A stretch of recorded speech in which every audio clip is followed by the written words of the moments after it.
Welcome to the Empower Her podcast.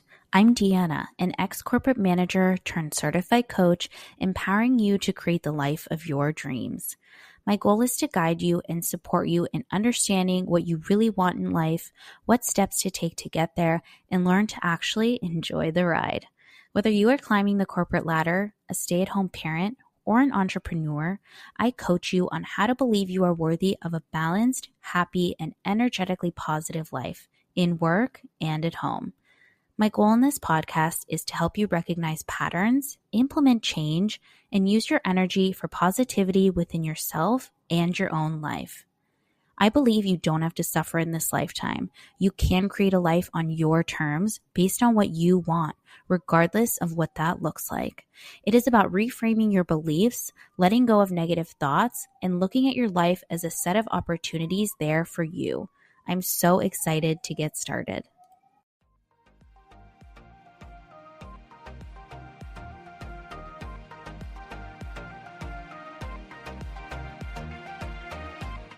Hello, and welcome back to the Empower Her podcast. I hope everyone is having an amazing start to their week whenever you're listening to this.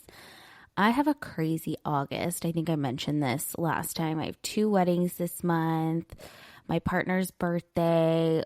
We have a lot going on. So it's a busy month, but I love August. I love Leo energy. So I'm happy and excited about everything. I've just been trying to really get back into meditating recently because I've realized that I just feel like I need to calm my nervous system a little bit more. I feel like with everything going on, I get anxious quite easily when there's a lot going on, things to do. And so just being able to, go back to my tools is really, really important. So I'm going to start meditating again, making sure that I move my body daily, just trying to up my protein intake a little bit.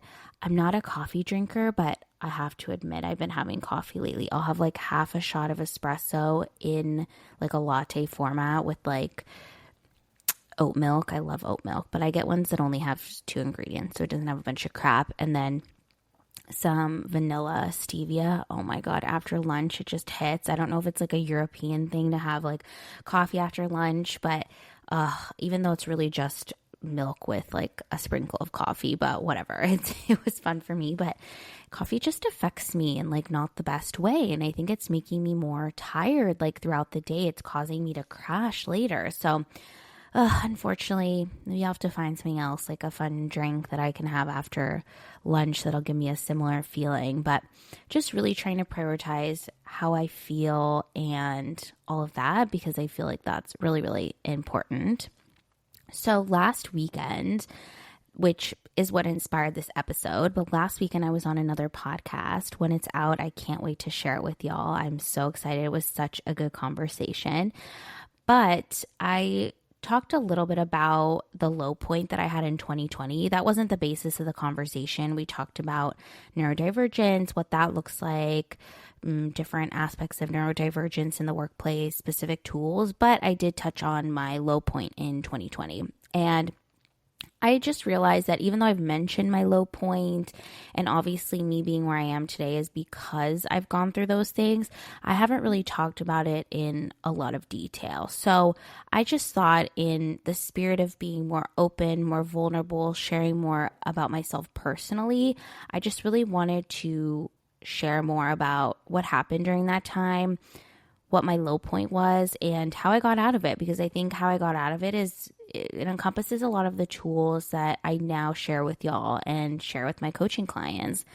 And so I think understanding where that came from, how it affected me, I think is really, really important. And especially now that it's been over 4 years, it's really easy for me to now look back on and see how much I've changed, how much I've grown. And I think it's a good time to start talking about it. So I want to share it with you also in case you're feeling like you're at a low point right now, and just giving you the confidence that you can overcome it. And just because you're at a low point in your life doesn't mean that it can't change, right? It changed for me. I know so many people that have come back from low points, and really, at the end of the day, we can't be grateful for the good times if we don't understand why the bad times, the hard times, the low points happened, right? So that's just something to consider. So let's take it back to 2020, end of January. The first major thing that happened that was so devastating for me is my boyfriend and I had broken up at the time, and I was devastated. And now looking back, obviously he wasn't the love of my life. He wasn't the person I was meant to be with, but I had put so much energy in trying to change him. I changed myself to be with him. It was quite toxic, not in like an abusive or anything like that. But, we played this game of he was not emotionally available and this push and pull from him and me constantly feeling like I had to chase him and go after him and make him feel good. I completely lost myself in that relationship. And that's, I think, why, now looking back, why I was so devastated, right? And I spent a lot of February and March at clubs drinking heavily, right? Obviously, I was, going out with my girlfriends. I had my best girlfriend who also had broken up with her boyfriend at the same time. So we were just crying together, laughing together, drinking together, obviously trying not to think about the pain we were in, right? And I would go out to the bars, to the clubs. We would drink heavily. And then I would, be crying in the Uber all the way home at 3 a.m. because I was so sad, right? So it was just masking it. And of course, we know that alcohol actually makes things worse. And I've since then cut back on alcohol as well. If that's something y'all want me to talk about, I definitely can. Just let me know. But I was super, super down. I literally couldn't eat. I lost so much weight. Like I would literally eat like a Brussels sprout a day because I couldn't get myself to eat.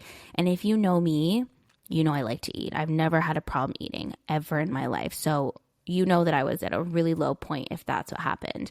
And, I lost a bunch of weight. Of course, everyone was complimenting me on how good I looked, which is a whole other topic and something that I dealt so much with in my life about weight and people bullying me for my weight and yo-yoing up and down and all of that. But it was really, really hard to deal with. And on top of all this, in, late 2019, I would say I started having a lot of negative energy at work. I was just having a lot of challenges with my team, disagreements. We didn't see eye to eye. I was super unhappy. I was even interviewing for jobs at the end of 2019. So this unhappiness with this job, plus my breakup, and then to just put the icing on the cake, in March 2020, as we know, the pandemic hit. And I was still in Europe at the time. I still am now, but I was in Europe and we had a complete lockdown for 2 months. And I lived alone. I was single and I couldn't really see my friends and family because, obviously we were trying to isolate so that we wouldn't spread anything. I saw some of my friends like every once in a while, social distancing, but, it's really not the same. And I was basically locked up in my house, right? Like literally from one day to the next, we went from I was in the office 4 days a week to being at home completely all by myself. I was just feeling so alone and so sad. And I got to the point where I had 2 panic attacks. And that was what really scared me. That's when I was like, okay, this is like a serious issue if I'm having panic attacks. I've never had panic attacks before. I was sad, upset, whatever, but like I've never had panic attacks. And that's when I realized like, okay, I need to do something. Like I literally need to do something. And fortunately or unfortunately, depending on how we want to look at it, I'm going to look at this as a positive. Even when we were in the pandemic, there was a lot of talk in the spirituality community of like, spiritually why we needed this as a community, why we needed the pandemic. And even when I was at my lowest point, I kept saying to myself, I remember, okay, there's a reason for this and I'm going to learn something coming out of this. I remember having that thought process. I don't know why, I don't know how, but that was my thought process that this was meant for me to happen for whatever reason. And looking back now, it absolutely was. And I will talk about that as well. So during this time, obviously I had a lot of time. I was really scared from having these panic attacks. So I started dabbling into like spirituality and, I was always into astrology. I had been studying it for a while, but not the spirituality and how I think of it today, right? I didn't manifest, or I did manifest, just not to my knowledge of manifesting. I didn't do any meditation, mindset work. I didn't really do any of those things. But when I was bored at home and I had time, I started to look into it. And one of the first things that I looked into and started doing was meditation, because that was what I felt was going to help my panic attacks. And that was kind of the first thing that I really wanted to work on, was my panic attacks and that feeling of like just doom and just negative energy, right? And in the meantime, in February of 2020, I'd gotten my coaching certification. So all of that was kind of just prepping me and setting me up to actually, getting to where I am today. It's very interesting looking back on it now. But basically, as going through the coaching program and getting my certification, I was learning all of these things. And initially doing meditation, I definitely started to feel better. Like that was incredible. It was super helpful. I was meditating every day. And that just really helped me to feel just a lot calmer and a lot better as a whole, right? And I decided in September 20 that I was going to start seeing a therapist. And I ended up working with her for 2.5 years. It was completely life-changing. It was the best investment I ever spent. It opened my eyes to so many new ways of thinking and feeling. She's a woman in her 40s and, progressive, and just the way she thought about relationships and, me just even realizing I was picking the wrong men in my life, issues from my family and my childhood, things that I didn't even realize, like the friends that I had that just weren't good for me, things that I could set boundaries on that I didn't think I could set boundaries on, sticking up for myself in ways I didn't know I could. She opened me up to so many amazing things that I still cherish to this day, that I still use to this day. It was absolutely incredible. And then on top of all these things, I started implementing more routine aspects, right? So actually creating a morning and a night routine, because when the pandemic started and we were working from home, right? I worked from 9 to 6 usually. I would sleep until 8:30, turn my laptop on, just kind of chill in bed with my laptop. There weren't really any meetings in the morning, and then I'd kind of get my day started, right? And this was causing me a lot of stress and anxiety. So I started to create a morning routine and a night routine, right? I was continuing to meditate daily. I started reading up more on manifestation. And I actually worked with my therapist and through my own spiritual practice to create what I thought was my dream partner and manifest him. And I did a full episode on how I manifested my partner, but I was able to manifest him. And I just really just started getting more into it and just feeling so much better as a whole, working on my mindset, nervous system regulation. I started to feel better. And, I wasn't as sad about my breakup anymore. I wasn't looking for new jobs, but I was trying to fix what was happening within my job currently, right? And how to make a better situation. I was starting to enjoy spending time at home because we never went back to the office, actually. I ended up leaving the company in 2022, but we never went back to the office. They still are not in the office full time. So I had to, make peace with the fact that I wasn't in the office anymore and being around people all the time, right? Like I really had to change my mindset and the way I was thinking about things. And instead of looking at it as negative, how can we look at it as positive? What are the amazing things about, what's going on, right? And, I started doing more things for myself, like cooking different types of food. I've always been a big cook. I think I'm a pretty good chef as well. Fun fact about me, I was baking a lot. I was just trying to do things that really brought me joy, spending time with friends. I spent so much more time alone, which was interesting because before the pandemic, I didn't know this, but I was really addicted to just being around people. And I never wanted to be alone. Like I was only alone at home if I was like literally getting ready or like sleeping, basically. If I wasn't at the office, I was hanging out with friends. I was at the gym. I was going for drinks, dinner. Like I was never at home. I was going on dates all the time.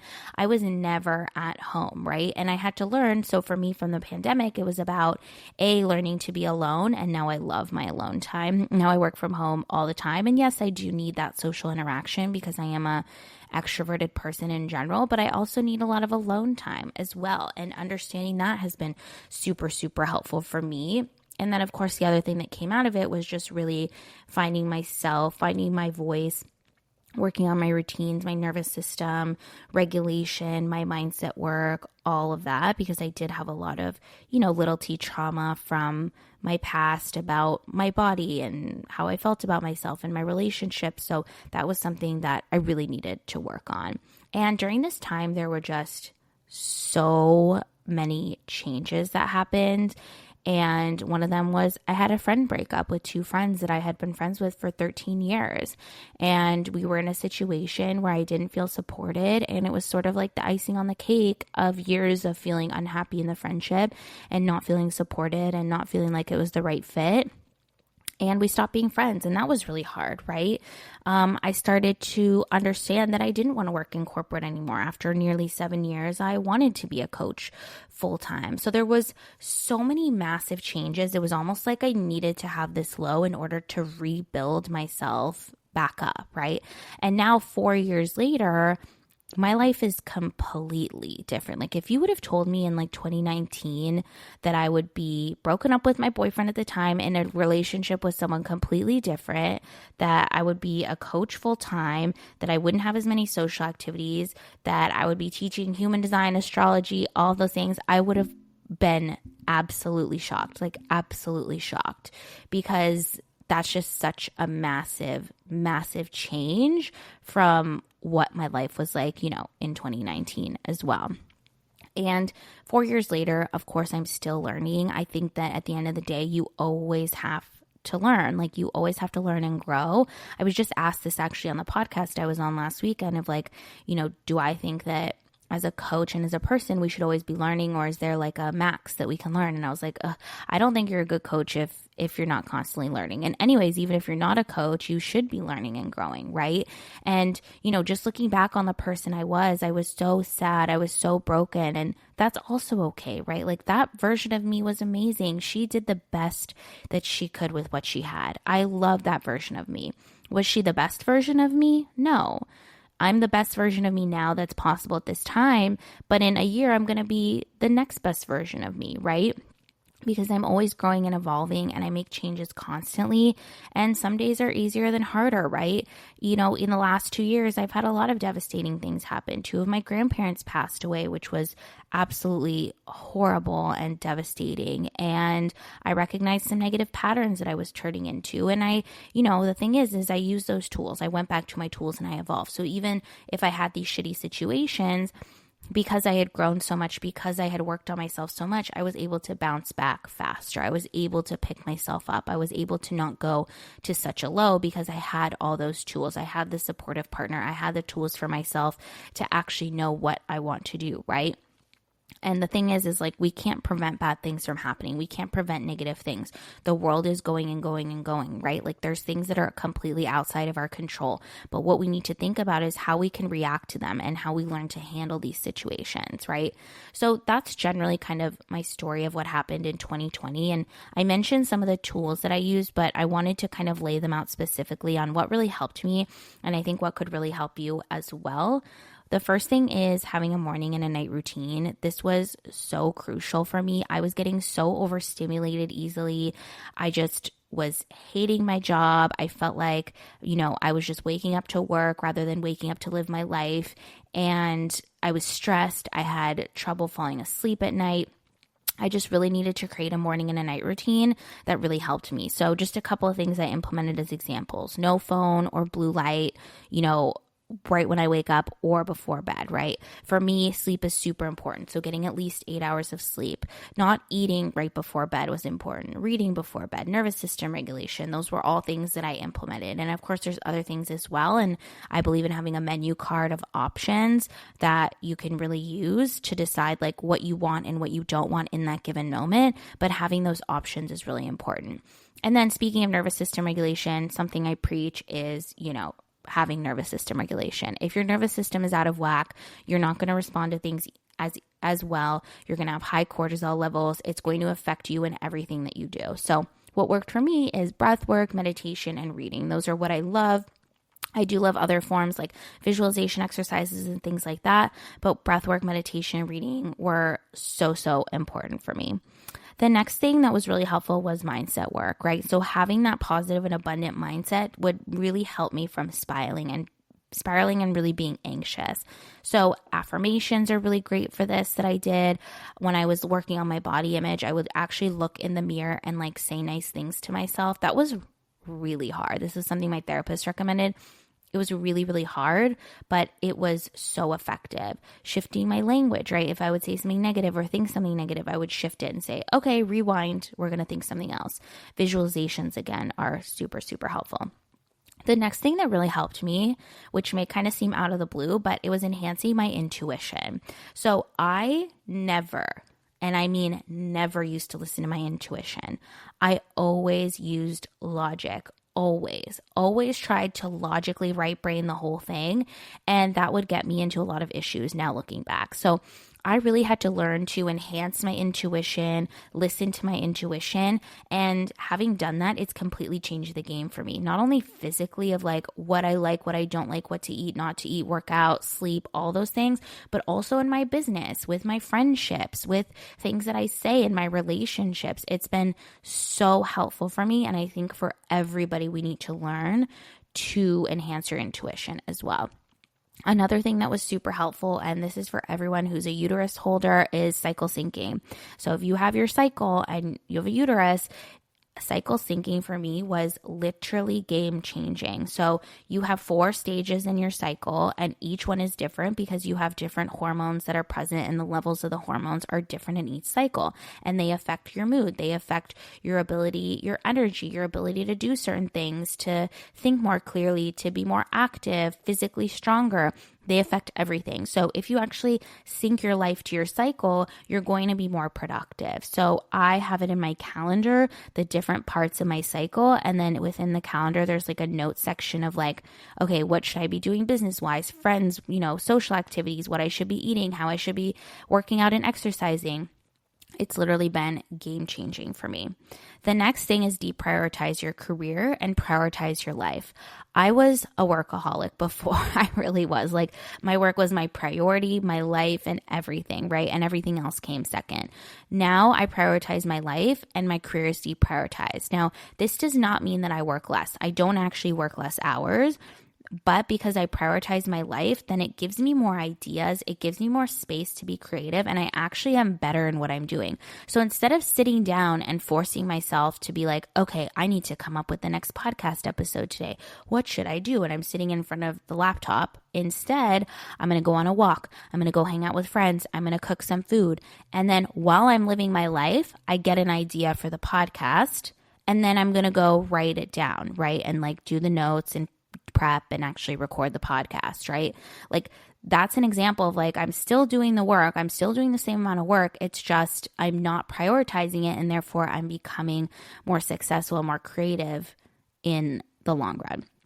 The next thing, and this is what I recommend to everybody, is seeing a therapist or a coach or someone to work with. I learned so much about myself.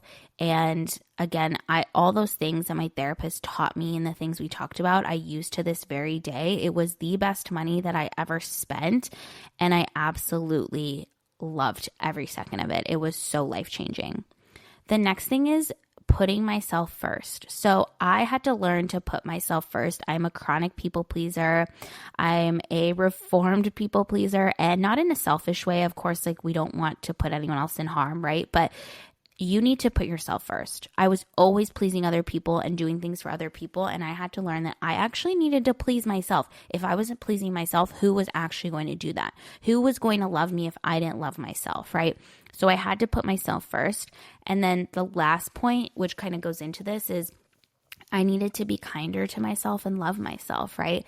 I needed to say nice things, nourish my body, love on myself, and be okay with the person that I was, because that allows me to be calm and carefree in everything that I'm doing right now. This allows me to be confident and abundant. This was such an important thing for me.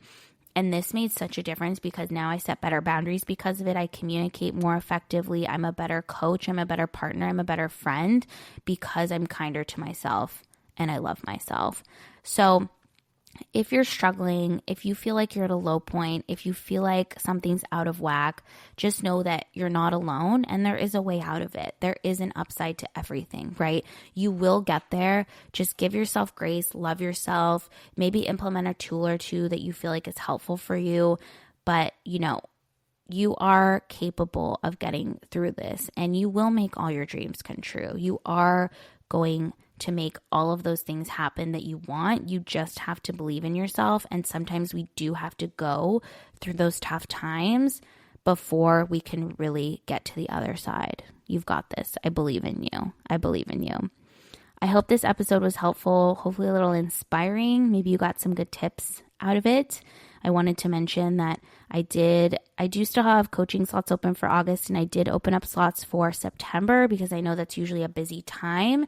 So if you were looking to work with me one-to-one, I have a 3-month coaching program, which is just perfect for someone who wants to work with a coach and have that weekly support as well. We can make all your dreams come true for the fall. I'm so excited. So make sure you DM me, email me so we can grab your spot because they will be limited. And September is a really busy time of year, always in the coaching community as well. So let me know if you want to work together. We can have a call and chat about what that would look like. I hope y'all have an amazing week. Sending you so much love and positive energy. And I'll catch you in the next episode. And if you love this episode, don't forget to follow the podcast and leave a review. And of course, you can follow me at Coach Deanna DeBolt on TikTok and Instagram. I'll catch you next time.